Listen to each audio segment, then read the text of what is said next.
Safe exit নিয়ে নানা কথাবার্তা হচ্ছে। আমরা উপদেষ্টারা খুব নিশ্চিতভাবে জানি আমাদের কারো কোনো সেফ এক্সিটের প্রয়োজন নাই। তবে বাংলাদেশের জাতি হিসাবে আমাদের সেফ এক্সিটের প্রয়োজন আছে।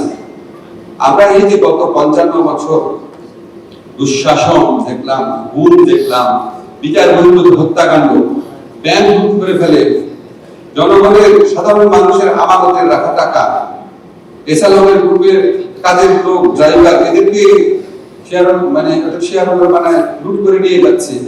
এর একটা ভয়াবহ, অসুস্থ, আত্মধ্বংসী রাষ্ট্র কাঠামো থেকে আমাদের সেফ এক্সিট প্রয়োজন এই জাতি।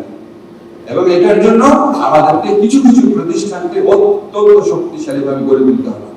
আমি মনে করি এর মধ্যে সবচেয়ে ইম্পর্টেন্ট হচ্ছে উচ্চ আদালত এবং সংসদীয় কমিটি, এবং এর সাথে সাথে আরো কিছু জবাবদিহি প্রতিষ্ঠানকে আমাদের অত্যন্ত শক্তভাবে দাঁড় করাতে হবে।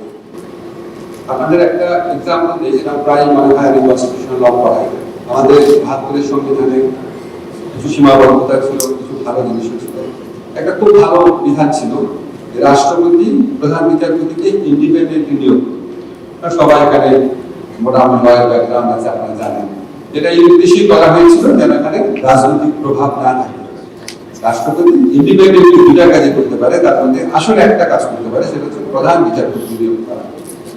কিন্তু আপনারা সবাই জানেন রাষ্ট্রপতি কখনোই প্রধান বিচারপতিকে ইন্ডিপেন্ডেন্টলি নিয়োগ করেন নাই।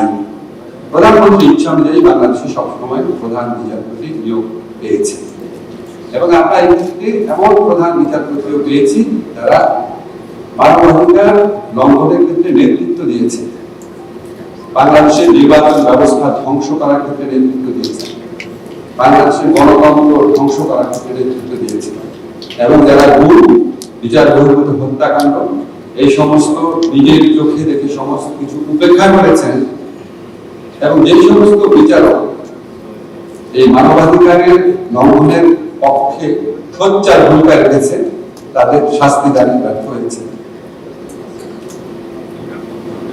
আনফরচুনেটলি এই ধরনের বিচারপতিদের কেউ কেউ এখন আমাদের এখনো রয়ে গেছে।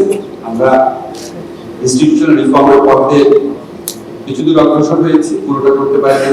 পরে গভর্নমেন্ট আছে, তাদের কাছে থাকবো।